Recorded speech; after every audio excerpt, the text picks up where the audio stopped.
यो कुरा भन्दा बहिनीलाई पनि नराम्रो लाउँछ, क्यारे मुख देखाउँदै हुन्छ होला। त्यही भएर नभन्दिम, कसैलाई नभन्दिम। तर भन्छु चौकीमा केस हालिसक्यो। अब केस हालेपछि बेला बेलामा जानै पर्छ। अब त्यसरी चौकीमा जाने आउने गर्दा परिवारमा थाहा भयो भने के गर्ने होला। फेरि उता भूमिकालाई माग्न राम्रो घरबाट कुरा पनि आएको छ अरे। अब यस्तो अवस्थामा बिहे गरेर पठाउनु पनि गाह्रो। अब यी सब घटनाहरूको विषयमा ठुलैसँग बसेर सल्लाह गर्ने आँट पनि आइरहेको छैन। म के गर्ने होला भन्छु, तिमी नै भन।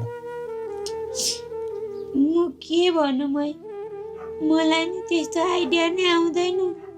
अब अहिलेलाई बहिनीलाई जे गर्दाखेरि राम्रो हुन्छ हामीले त्यही गर्ने हो। अब बिहे भन्ने कुरो पछि बहिनी आफै खुसी भएर गर्छु भन्नुभयो भने गराइदिनु पर्यो।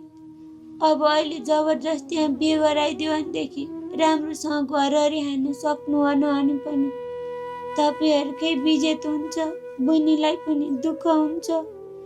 त्यही भएर अहिले बिहेसिएको कुरो भन्दा नि बहिनीलाई चाहिँ राम्रोसँग सम्झाइ बुझाइ गरेर अब कसरी असल बाटो हिँडाउने त्यही सोध्नु पै बुढा।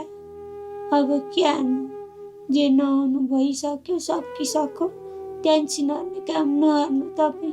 भोक लागिसक्यो होला तपाईँलाई, पाक्दैछ है, एकछिन पर्खिनु ल।